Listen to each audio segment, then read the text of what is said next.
Hello everyone, welcome back. और हम पढ़ रहे हैं alcohols, phenols and ethers. Alcohols ख़त्म करने के बाद हमने बात की फिनॉल्स के बारे में।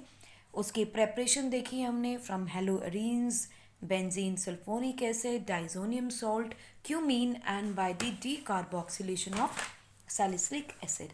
और आज हम बात करने वाले हैं प्रॉपर्टीज़ ऑफ फिनॉल्स में। इसमें हम सबसे पहली प्रॉपर्टी लेंगे बच्चों इनकी एसिडिक नेचर ऑफ फिनॉल की। Acidic nature of phenol. अब जिस तरह से हमने अल्कोहल का एसिडिक नेचर देखा था, they are not acids but they exhibit acidic property because of the presence of some of the catalyst और some of the other reactant. तो इनका जो एसिडिक बिहेवियर है वो ये एग्जिबिट करते हैं, right.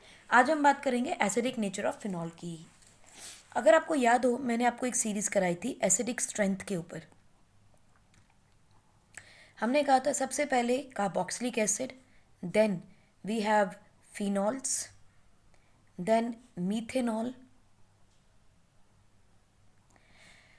Water, then any other alcohol. हमने बात की थी any alcohol, and then we talk about acetylene और the double bond triple bond molecules, यानी एल्काइंस की। They do exhibit the acidic nature, right. किसी भी एसिड की स्ट्रेंथ को बताने के लिए, यानी कि उसको क्वांटिफाई करने के लिए हम क्या करते हैं? टू क्वांटिफाई वी कैलकुलेट के ए। अगर आपको आयनिक इक्विलिब्रियम याद है तो के ए के बारे में भी याद होगा। This is called as dissociation constant of acids, right. जिसका जितना ज़्यादा डिसोसिएशन कांस्टेंट होता है उसकी उतनी ही ज़्यादा एसिडिक स्ट्रेंथ होती है, याद रहेगा। जिसका जितना ज़्यादा डिसोसिएशन कांस्टेंट होगा एसिड का, उसकी स्ट्रेंथ उतनी ज़्यादा होगी। एंड जैसे हम पीएच कैलकुलेट करते थे, ऐसे ही पी के ए जिसका ज़्यादा होगा उसकी एसिडिक स्ट्रेंथ उतनी ही कम होगी, करेक्ट। सो याद रहे के ए का रिलेशनशिप पी ए से कैसा है? इनवर्स का रिलेशन है। We just talking about the P H की वैल्यू, ठीक है। जिसका ज़्यादा के डिसोसिएशन कांस्टेंट होगा उसका उतनी ही ज़्यादा एसिडिक स्ट्रेंथ मिलेगी। अब देखो, अगर हमारे पास फिनॉल है, अगर ये एसिडिक स्ट्रेंथ देता है तो definitely it is going to form a phenoxide ion. O negative, क्योंकि H पॉजिटिव तो बाहर आ रहा है। इस आयन को क्या बोलते हैं हम? Phenoxide ion, correct. दिमाग में ये आता है कि फिनॉल अपने आप में एक स्टेबल मॉलिक्यूल है, क्योंकि ऑब्वियसली हमें पता है वहाँ पे रेजोनेंस आ रहा है। फिनॉक्साइड आयन भी रेजोनेंस स्टेबल हो सकता है, लेकिन कैसे, है ना। बड़ा कंफ्यूजिंग सा है कि अगर ये स्टेबल है तो टूटता ही क्यों है। चलिए देखते हैं कि टूटेगा क्यों। इसको समझने के लिए हमें समझना पड़ेगा कॉन्जुगेशन। कॉन्जुगेशन और रेजोनेंस समझनी पड़ेगी, रेजोनेंस स्ट्रक्चर्स देखने पड़ेंगे, ठीक है। बच्चों ध्यान रखिएगा, जहाँ भी कॉन्जुगेशन होगा, ठीक है, जहाँ भी कॉन्जुगेशन होगा वहाँ रेजोनेंस आएगा, ठीक। और रेजोनेंस के अंदर डोमिनेट क्या करता है? That is the mesomeric effect, जिसे हम शॉर्ट में क्या कहते हैं? M effect, right. और मैंने आपको लास्ट लेक्चर में भी बताया था कि कोई भी मॉलिक्यूल एम इफेक्ट या आई इफेक्ट देता है, करेक्ट। प्लस एम भी देता है और प्लस आई भी देता है, प्लाइनस माइनस एम भी देता है, माइनस आई भी देता है। आई इफेक्ट आता है because of electronegativity, M effect आता है ड्यू टू कॉन्जुगेशन और ड्यू टू रेजोनेंस। और जब भी दोनों के बीच में कंपटीशन होगा, याद रखना, जब भी दोनों के बीच में कंपटीशन होता है एम इफेक्ट जीत जाता है, except in case of halogens. और वहाँ भी सबसे इम्पॉर्टेंट कौन? क्लोरीन, ठीक। Because it is very very high electronegativity, electronegative group होता है पूरे पीरियोडिक टेबल में। We know across the period electronegativity increases. बात समझ में आ गई? तो नोट कर लीजिए और आगे चलें। तो ज़रा जल्दी से हम लोग फिनॉल की रेजोनेंस स्ट्रक्चर्स देखते हैं। हमारे पास क्या है? ऑक्सीजन और यहाँ क्या है हाइड्रोजन, इसके पास क्या है लोन पेयर, और मान लीजिए ये रही हमारी बॉन्ड्स। छोटा छोटा बनाते हैं, जल्दी से बनाते हैं। ये रहा रेजोनेटिंग स्ट्रक्चर। अब देखो ऑक्सीजन इलेक्ट्रोनेगेटिव है, प्लस आई इफेक्ट भी दे सकता है, इलेक्ट्रॉन देगा।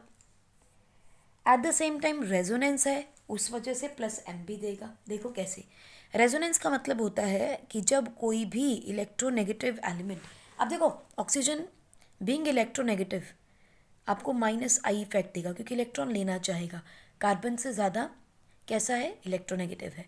लेकिन एट द सेम टाइम इसके पास लोन पेयर भी है। लोन पेयर होने की वजह से ये इलेक्ट्रॉन्स अपने डीलोकलाइज करना चाहेगा। इलेक्ट्रॉन के पास, इसके पास लोन पेयर होने की वजह से ये इलेक्ट्रॉन को डीलोकलाइज करना चाहेगा। जितना ज़्यादा डीलोकलाइजेशन होगा उतना ज़्यादा एम इफेक्ट आएगा। अगर लोन पेयर रिंग के अंदर आ रहे हैं तो प्लस एम इफेक्ट होगा। अब देखो क्या होगा, ये लोन पेयर अपना इस बॉन्ड के ऊपर छोड़ देगा। सो ये रहा ऑक्सीजन, हाइड्रोजन, क्योंकि लोन पेयर इसने दिए हैं, it will get a formal charge of +1।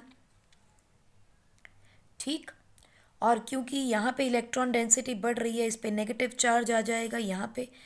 अब इसके पास नेगेटिव चार्ज आएगा तो डेफिनेटली यहाँ इलेक्ट्रॉन डेंसिटी बढ़ने की वजह से इंस्टेबिलिटी आएगी और ये इलेक्ट्रॉन्स अपने नेक्स्ट कार्बन को डोनेट करेगा, राइट। तो देखो ये इलेक्ट्रॉन यहाँ शिफ्ट हो गए, बोलो ठीक। और यहाँ पे जो नेगेटिव चार्ज था it is going to form a double bond, तो ये गया, इलेक्ट्रॉन इस बॉन्ड पे आए, ये बॉन्ड उठा और इसने लोन पेयर यहाँ शिफ्ट कर दिया। तो ये रहा आपका एक रेजोनेंट स्ट्रक्चर। अब क्या होगा, ये लोन पेयर डीलोकलाइज होंगे, यहाँ बॉन्ड बनाएंगे, ये बॉन्ड पेयर यहाँ पे लोन पेयर छोड़ देंगे। इतना तो मुझे याद है कि आपको याद होना चाहिए, कैनोनिकल स्ट्रक्चर्स बनाने आने चाहिए। सो ये रहे आपके लोन पेयर, ठीक। ये रहा double bond oxygen and hydrogen with a positive sign. Now what will happen, again ये इलेक्ट्रॉन डीलोकलाइज होके बॉन्ड बनाएंगे, ये बॉन्ड वाले इलेक्ट्रॉन डीलोकलाइज हो जाएंगे। डीलोकलाइजेशन का मतलब है मूवमेंट ऑफ इलेक्ट्रॉन्स। देखो ये रहा आपका लोन पेयर, ये लोन पेयर उठ के आए, डबल बॉन्ड बना दी, ये बॉन्ड बन गया। डबल बॉन्ड ऑलरेडी है यहाँ, ऑक्सीजन प्लस का चार्ज और हाइड्रोजन। फिर देखो क्या होगा, ये बॉन्ड यहाँ रहा, ये भी बॉन्ड यहाँ रहा, ये इलेक्ट्रॉन उठेंगे और इस पे इस बॉन्ड के साथ जुड़ जाएंगे and they will force the movement of these two electrons back to oxygen. So देखिए ऑक्सीजन के पास उसके लोन पेयर वापस चार्ज हट गया और यहाँ से ये डबल बॉन्ड बन गई। So now can you see that how many structures are there, 1 2 3 4 5। So there are 5 resonating structures. ये क्लास 11 का टॉपिक है लेकिन यहाँ वैलिड है, इम्पॉर्टेंट है, तो इसलिए आपको समझ लेना चाहिए।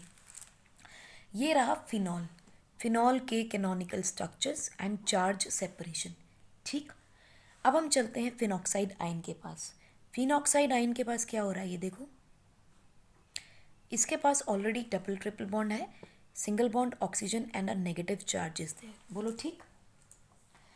नाउ व्हाट विल हैपन, अगर नेगेटिव चार्ज है तो ये नेगेटिव चार्ज इसको देगा, यहाँ बॉन्ड बनाएगा, ये इलेक्ट्रॉन यहाँ मूव कर जाएंगे, correct.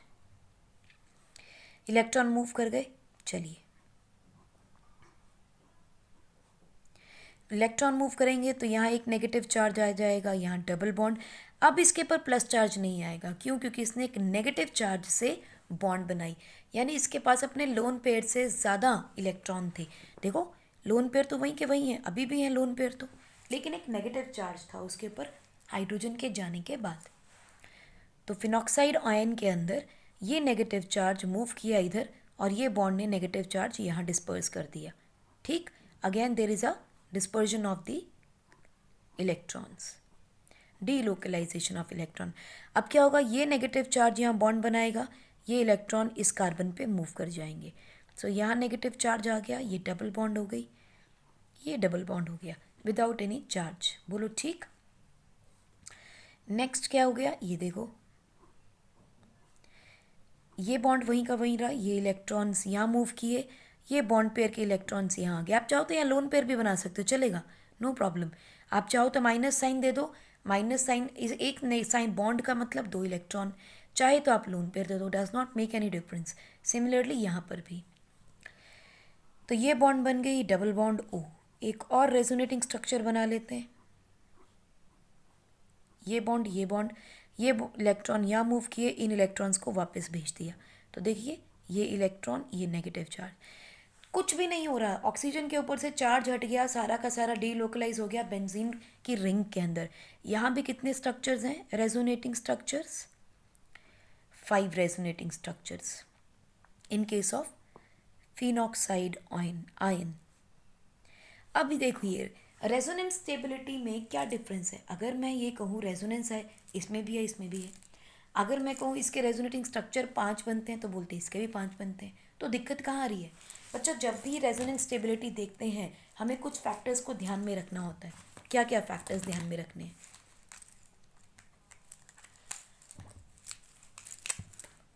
To check stability in resonance हमें 2 चीज़ें ध्यान में रखनी है। पहला, नंबर ऑफ कैनोनिकल स्ट्रक्चर्स और रेजोनेटिंग स्ट्रक्चर्स, जिसमें जितने ज़्यादा स्ट्रक्चर बनेंगे वो उतना स्टेबल होता है। तो चेक करेंगे तो नंबर ऑफ रेजोनेटिंग स्ट्रक्चर देखिए। नंबर 2 आप देखेंगे where there is delocalization of electrons और चार्ज डीलोकलाइज जहाँ ज़्यादा हो सके वो स्टेबल होगा। एक फैक्टर और देखते हैं बच्चों, that is a charge separation. Charge separation important factor है। देखो कैसे फैक्टर्स हम देखते हैं। Number of resonating structures is directly proportional to stability. Then जहाँ पर where there is a delocalisation of charge possible हो वो भी डायरेक्टली प्रोपोर्शनल होता है। लेकिन स्टेबिलिटी चार्ज सेपरेशन से कैसे रिलेटेड है? इनवर्सली रिलेटेड है। ठीक। So more the charge separation lesser will be the stability. More charge separation that is inversely proportional to stability। अब यहाँ पे देखो नंबर ऑफ रेजोनेटिंग स्ट्रक्चर्स देखें, दोनों में 5 हैं। डीलोकलाइजेशन ऑफ चार्ज दोनों में हो रहा है। लेकिन नंबर ऑफ चार्ज सेपरेशन देखते हैं। देखो ऑक्सीजन पे प्लस साइन है, रिंग के ऊपर एक नेगेटिव साइन जो घूम रहा है क्योंकि 2 इलेक्ट्रॉन घूम रहे हैं। ये नीचे जो लाइन बनाई है this is the negative sign. ठीक है। सो एक प्लस भी है और एक नेगेटिव भी है इन case of phenol. In case of phenoxide क्या हो रहा है? सिर्फ एक नेगेटिव साइन है जो घूम रहा है, कहीं प्लस नहीं है। So lesser charge separation is there. Due to less charge separation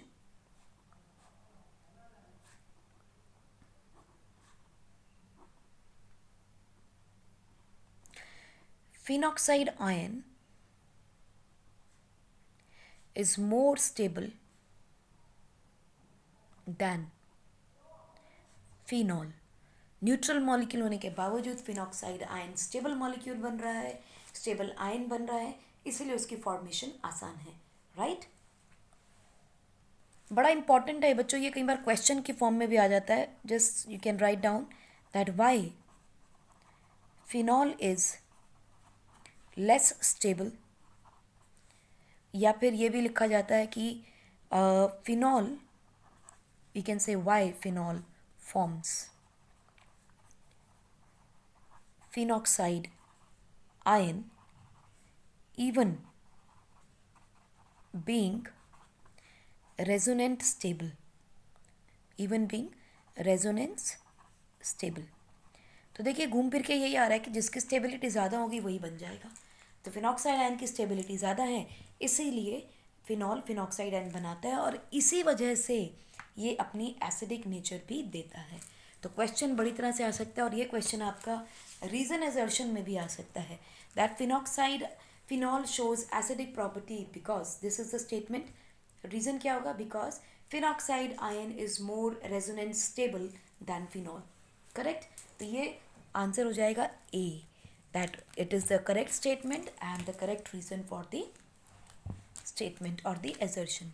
now what is the effect of substituents on acidic nature of phenol? Effect of substituents on acidic nature of phenol. ठीक, इसकी properties देखते हैं. बड़ा important है topic ये बच्चों, ध्यान से देखिएगा. नंबर 1, इफ -I और -M ग्रुप. -I कौन होगा? जो ज़्यादा इलेक्ट्रोनेगेटिव होगा, रिंग से इलेक्ट्रॉन को खींचेगा. -M कौन होगा? ऐसा जो इलेक्ट्रोफाइल होगा, यानी जो इलेक्ट्रॉन्स लेना चाहेगा, इलेक्ट्रॉन विदड्रॉइंग ग्रुप होगा. ठीक है, इसका मतलब these molecules are electron withdrawing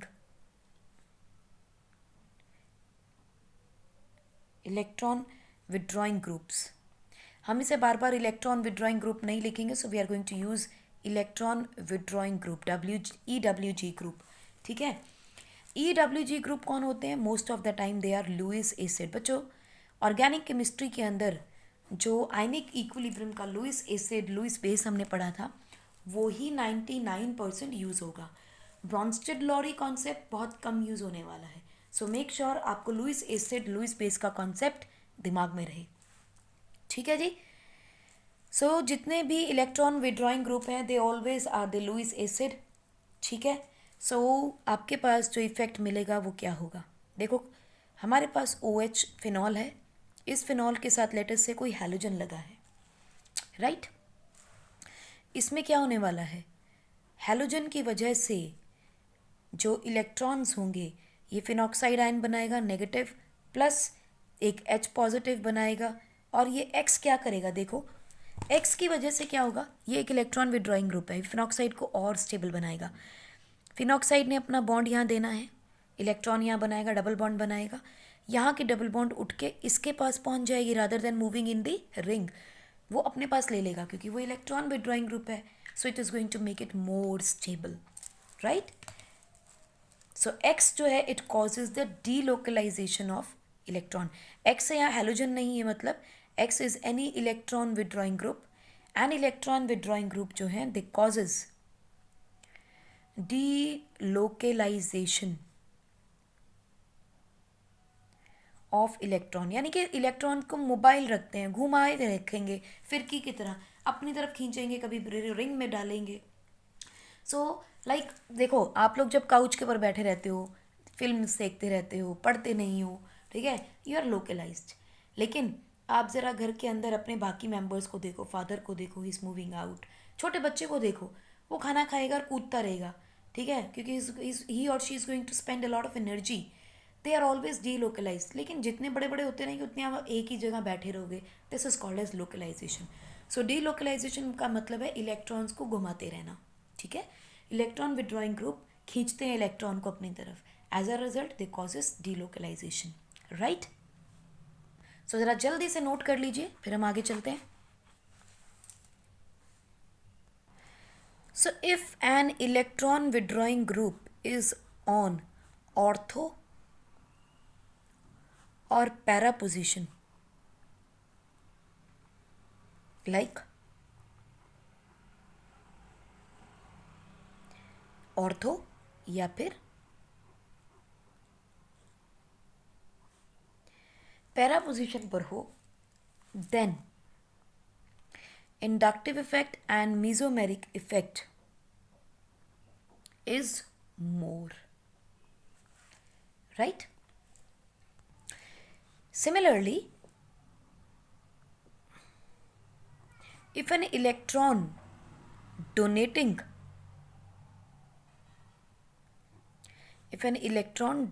group is attached,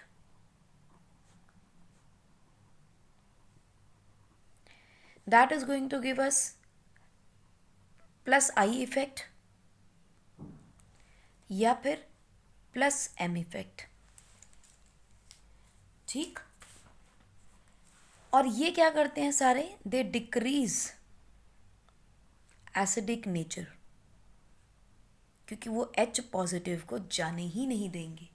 क्योंकि इलेक्ट्रॉन डोनेटिंग ग्रुप ऑक्सीजन के ऊपर और भी ज़्यादा नेगेटिव चार्ज देगा? देखो ज़रा,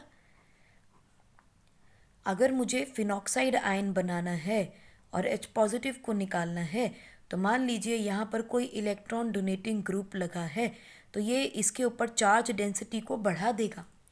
जितना ज़्यादा चार्ज डेंसिटी बढ़ेगा उतना अनस्टेबल हो जाएगा। So as a result EDG will not let H positive to go, so will make phenoxide ion unstable. और अगर अनस्टेबल होगा तो बनेगा ही नहीं, ऑक्सीजन को हाइड्रोजन को जाने ही नहीं देगा। So this is going to reduce the acidic nature of phenol.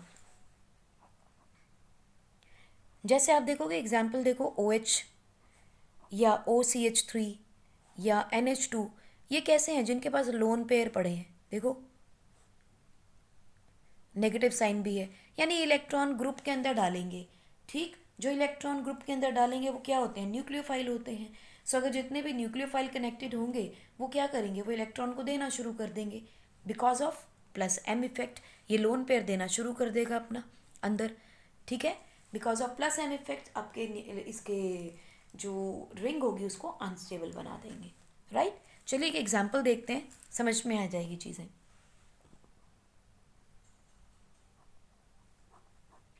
For example आप देखो, आपके पास है फिनॉल 1, दूसरा आपके पास लेट अस से वी हैव NO2, थर्ड आपके पास है एट मेटा पोजिशन, और फोर्थ आपके पास है para position. So it is the nitrophenol, right. Nitrophenol आपको दिया गया है ऑर्थो मेटा पैरा के साथ, and phenol is given. You have to find out that whose, या you can say arrange them in increasing order of acidic nature of phenol, correct. इनको आप arrange करिए, पॉज करके एक बार ट्राई करके देखिए कि क्या हो सकता है, NO2 का इफेक्ट कैसा होना चाहिए। पॉज करके ट्राई कीजिए। देखिए, NO2 के अंदर बच्चों दोनों इलेक्ट्रोनेगेटिव एलिमेंट हैं। इसका मतलब बिकॉज नाइट्रोजन इज FON होता है ना, FON Kleber ISCPH, correct, phone Kleber ISCPH। Now oxygen and nitrogen दोनों इलेक्ट्रोनेगेटिव है, नाइट्रोजन भी और ऑक्सीजन भी इलेक्ट्रोनेगेटिव है। At the same time nitrogen oxide का स्ट्रक्चर देखोगे तो क्या है, ये है स्ट्रक्चर, ठीक है, with a lone pair definitely. अब यहाँ पे लोन पेयर की बजाय क्या हो रहा है, नाइट्रोजन के साथ 2 बॉन्ड ऑक्सीजन की, 1 बॉन्ड ऑक्सीजन की, और ये कार्बन के साथ जुड़ा हुआ है। बोलो ठीक। इसका मतलब पहली चीज़ तो ये कि ये दोनों इलेक्ट्रॉन्स, ऑक्सीजन की जो बाइंडिंग कैपेसिटी है या कोवेलेंसी है वो 2-2 होती है। इसका मतलब यहाँ पर एक रेजोनेंस आ रही है, कभी इलेक्ट्रॉन यहाँ से मूव करेंगे, डबल बॉन्ड इस पे आएगी, कभी इस पे आएगी। अब अगर इसका आप नेगेटिव साइन देखोगे, इसके ऊपर नेगेटिव साइन आएगा, इसके ऊपर न्यूट्रल साइन आएगा। Nitrogen can take up the electrons again. अब देखो, कार्बन से नाइट्रोजन ज़्यादा इलेक्ट्रोनेगेटिव है, नेगेटिव इलेक्ट्रॉन इससे लेगा बिकॉज ऑफ नेगेटिविटी, और रेजोनेंस की वजह से भी ऑक्सीजन इलेक्ट्रॉन खींच लेगा क्योंकि यहाँ डबल बॉन्ड बनने की संभावना है, ठीक है, यहाँ से इलेक्ट्रॉन खींचेगा, डबल बॉन्ड बन सकती है। So NO2 is going to give us the -I and -M effect, क्योंकि रिंग से इलेक्ट्रॉन ले रहा है रेजोनेंस के थ्रू भी और ड्यू टू इलेक्ट्रोनेगेटिविटी भी। इसका मतलब तो ये हो गया कि जो ऑर्थो एंड पैरा पोजीशन पे -I या M इफेक्ट है वो सबसे ज़्यादा होता है, correct. It means para position का जो नाइट्रो ग्रुप है is more strong than ortho. ये तो हमें पता चल गया, यानी इन दोनों में से कोई जीतेगा। और ये भी पता चल गया कि मेटा और फिनॉल तो पीछे ही रहेंगे। लेकिन लेकिन लेकिन आप एक चीज़ भूल रहे हो, ध्यान से स्ट्रक्चर को देखो।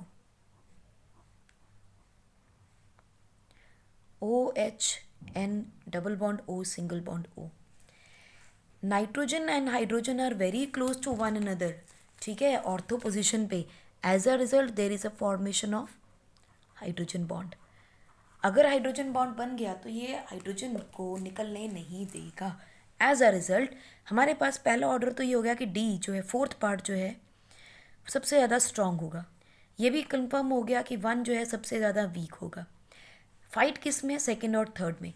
अब because of hydrogen bond hydrogen निकलेगा नहीं, सो इसलिए it is less weak, it is weaker acid as compare to meta position. So the order will be 4, 3, 2, 1 in decreasing order, and if you want to put it in increasing order 1, 2, 3 and 4. ठीक। Similarly चलिए question और देते हैं आपको, try कीजिए। Phenol second आप बनाएं, ortho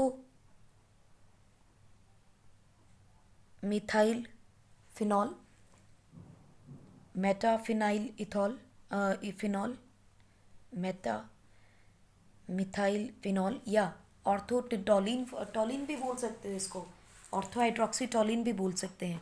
ठीक है। Number 4 para. ज़रा पॉज करके ट्राई कीजिए। I just give you a hint, methyl group है, मिथाइल ग्रुप इलेक्ट्रोनेगेटिव भी नहीं है, so it is going to give us the plus I effect. Plus I effect of methyl की वजह से electron density inside the ring will increase. So इस hint के साथ पॉज करके इस क्वेश्चन को सॉल्व करने की कोशिश कीजिए। कर लिया? चलिए देखते हैं इसका आंसर। क्योंकि प्लस आई इफेक्ट है, फिनॉक्साइड आयन मिथाइल ग्रुप यानी कि इलेक्ट्रॉन डोनेटिंग ग्रुप के लगने की वजह से अनस्टेबल हो गया है। एज अ रिजल्ट इसका मतलब फिनॉल सबसे ज़्यादा स्ट्रॉन्ग रहेगा, राइट। दूसरा हमने पढ़ा था कि ऑर्थो एंड पैरा पोजीशन पे इसका इफेक्ट सबसे ज़्यादा आता है। इट मीन्स जो ऑर्थो और पैरा ये वीकेस्ट होने चाहिए। इसमें भी वीकेस्ट कौन होना चाहिए आपका? जिसके पास वे इलेक्ट्रॉन विड्रॉइंग ग्रुप सबसे नज़दीक होगा। तो सबसे नज़दीक कौन है? ये। तो इसका मतलब वीकेस्ट कौन हुआ? बी। फाइट आई मिथाइल और ऑर्थो और पैरा में। अब हमें पता है कि पैरा में कंडीशन और कम होगी और ऑर्थो का इफेक्ट और कम हो जाएगा क्योंकि ऑर्थो वीकेस्ट होता है। So the order will be it is C. A is सबसे ज़्यादा, और अगर इंक्रीजिंग ऑर्डर देना है तो ये ऑर्डर आएगा आपका।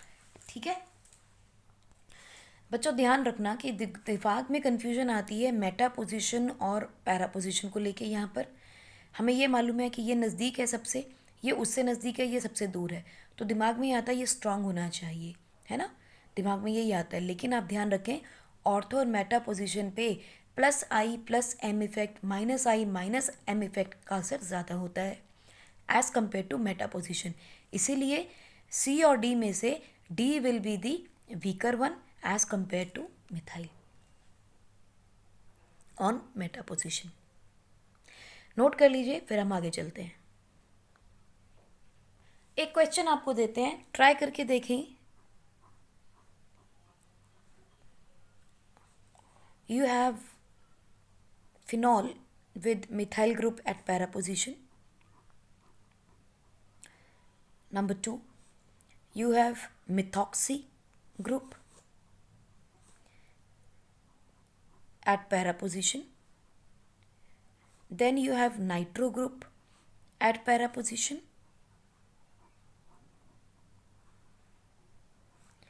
And we have chlorine at the para position. अब की बार पोजीशन की प्रॉब्लम नहीं है, इस बार पोजीशन की बजाय हमारे पास ग्रुप की बात है। हमें समझना पड़ेगा कि किसका इफेक्ट क्या होगा। चलिए आपको हिंट देते हैं, सॉल्व कीजिएगा। मिथाइल ग्रुप है, इलेक्ट्रोनेगेटिव तो ज़्यादा है नहीं, so it is going to give us plus I effect क्योंकि लेस इलेक्ट्रोनेगेटिव है। दूसरी चीज़, it is going to give us plus M effect क्योंकि इलेक्ट्रॉन्स देगा, ठीक है, इलेक्ट्रोनेगेटिव नहीं है, इलेक्ट्रॉन देगा रिंग के अंदर। यहाँ देखो ऑक्सीजन इलेक्ट्रोनेगेटिव है, सो माइनस आई इफेक्ट देगा because we know inductive effect is because of electronegativity. लेकिन इसके बाद लोन पेयर है, so it is going to delocalise its lone pair into the ring, so plus M effect देगा। Nitro group, nitrogen electronegative है, it is going to give us minus I, electron withdraw करेगा। लेकिन क्योंकि इसके पास oxygen है जिसके पास dynamic electrons हैं, so it is going to give us the minus M effect. क्योंकि ऑक्सीजन के पास डबल बॉन्ड है, it is going to take away the electron, so it is going to give us minus M effect. अब chlorine के case में देखें, electronegative ज़्यादा है, it will give us minus I effect, क्योंकि इलेक्ट्रॉन को लेना चाहेगा। बट हमें याद रखना है कि इसके पास 6 लोन पेयर भी हैं, सो ये अपने लोन पेयर देना चाहेगा ग्रुप में, so it is going to give us the plus M effect. ठीक, usually M effect dominates I effect. Inductive effect को मेसोमेरिक इफेक्ट डोमिनेट करता है, but not in case of chlorine because of its high electronegativity। ठीक है जी। अपने group में halogens में Kleber ClBr इसका मतलब क्लोरीन और फ्लोरीन जो है they are the most electronegative elements. Fluorine भी ऐसे ही इफेक्ट देगा। सो हम कह सकते हैं इन case of halogens, in case of all the halogens आपको आई इफेक्ट ज़्यादा डोमिनेटिंग मिलेगा। With this background let me know what should be the increasing order of acidic nature of phenols। बच्चों मैं आपको बता दूं, ये क्वेश्चन आया हुआ है आपका जेई मेंस में इन द ईयर 2013। सो ज़रा ध्यान से सोचिएगा और इसका जवाब दीजिए। पॉज करके ट्राई कीजिए। कर लिया ट्राई? चलिए देखिए, इन दो ग्रुप को देखिए, इनमें क्या है, मेसोमेरिक इफेक्ट पॉजिटिव है।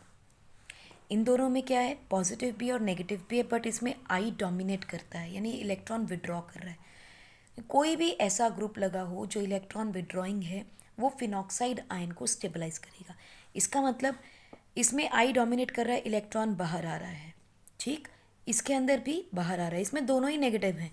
सो इसका मतलब सी सबसे ज़्यादा स्ट्रॉन्ग हो जाएगा एसिडिक नेचर में, क्योंकि इलेक्ट्रॉन को विड्रॉ कर रहा है।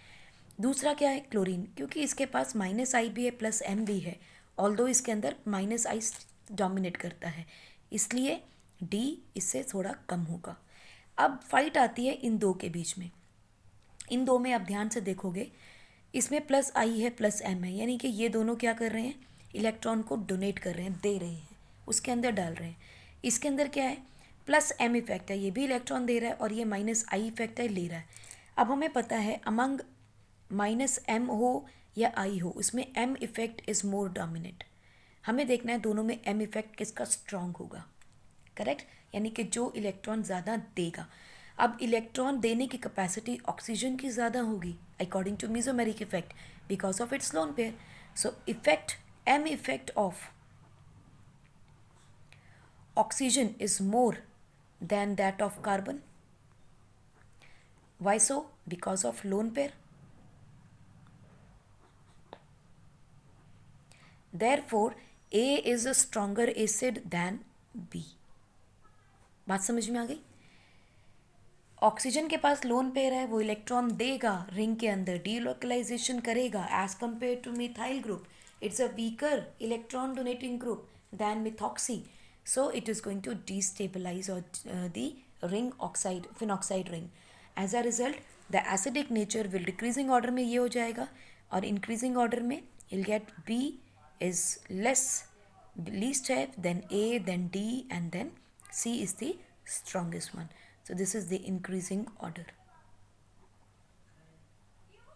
Correct? I hope this question was not difficult. ध्यान से किया हो तो हो भी गया होगा।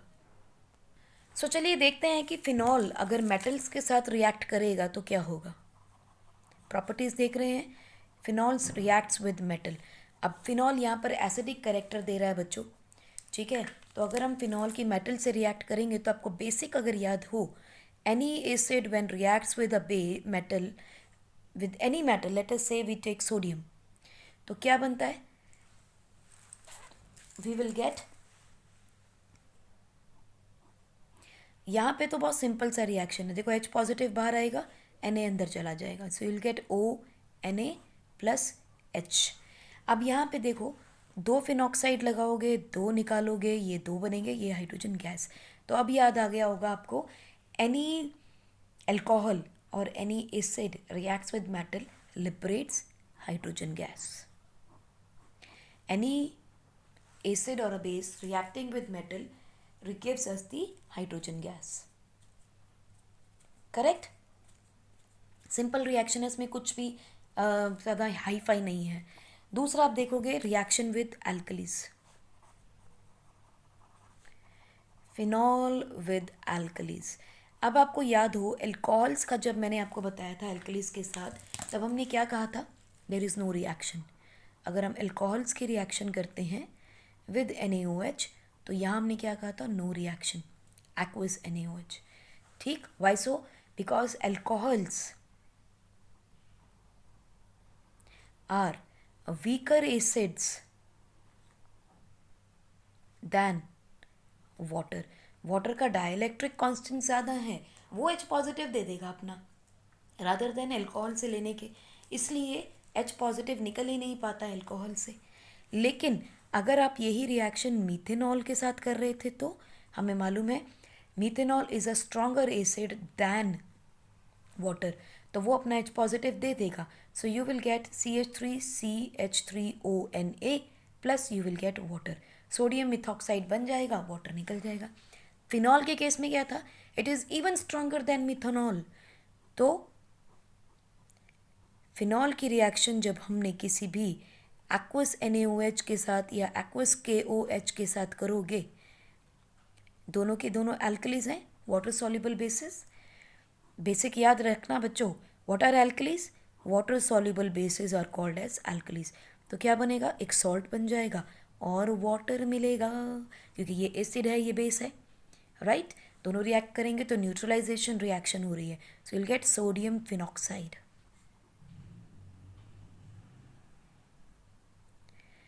सोडियम फिनॉक्साइड मिलेगा and water will be released. By products का ध्यान रखिएगा, क्योंकि जब एग्ज़ाम में रिएक्शंस आएंगी आपको बैलेंस्ड रिएक्शंस देनी पड़ेंगी. ठीक.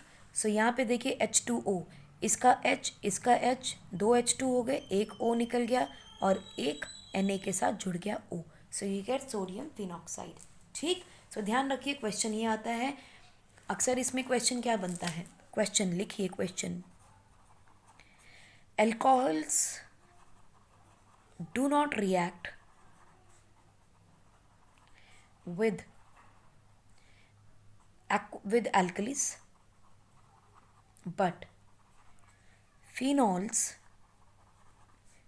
react with alkalis to form salt plus water. Question में आएगा वाई. ठीक. क्वेश्चन आएगा वाई. तो आपको पता होना चाहिए कि alcohols they are weaker acids, so do not give weaker acid than water, so they do not give reaction with alkalis, but phenols are stronger than water, so they can form the phenoxide and can release the water, right. But अब हमने ध्यान में रखना है बच्चों that phenols cannot react with aqueous के साथ तो लड़ लिए क्योंकि पानी से ज़्यादा स्ट्रॉन्ग है फिनॉल, लेकिन phenols can not react with bicarbonates and carbonates. Why so? They cannot release carbon dioxide, or we can say do not release carbon dioxide. ऐसा क्यों भाई? क्योंकि कार्बोनेट्स जो हैं स्ट्रॉन्ग बेस हैं, फिनॉल इतने स्ट्रॉन्ग एसिड नहीं. They have acidic nature but not the acidic properties. They are not actually they are not acids. और bicarbonate they are strong bases. उनको रिड्यूस करने के लिए we will need strong acid like the carboxylic acid. So बच्चों ये question बनता है यहाँ पर that it how can you distinguish, how can we distinguish between phenol and carboxylic acid. तो ये बहुत इंपॉर्टेंट डिस्टिंग्विशिंग रिएक्शन है आपके पास कि अगर एसिड होगा तो वो कार्बोनेट के साथ या बाइकार्बोनेट के साथ कार्बन डाइऑक्साइड रिलीज करेगा and will give the brisk effervescence, लेकिन अगर फिनॉल है तो you will not get brisk effervescence, ठीक, कार्बन डाइऑक्साइड रिलीज नहीं होगी। तो कई बार क्वेश्चन आ सकता है, डायरेक्टली पूछा जाएगा, देयर इज अ मॉलिक्यूल और there is a compound that do not react with और do not release carbon dioxide with carbonates, what could be the molecule. तो आपको ध्यान रखना है कि ये सिर्फ और सिर्फ एसिड्स कर सकते हैं, स्ट्रॉन्ग एसिड्स कर सकते हैं। So carboxylic acid can give you this reaction but not phenols, ठीक है। सो ये डिस्टिंग्विशिंग रिएक्शंस बहुत इंपॉर्टेंट है, एग्जाम में अक्सर पूछी जाती हैं। So with this we come to an end of this lecture. आज के लिए बच्चों इतना ही, पढ़ते रहिए और खुश रहिए। Take care and bye bye.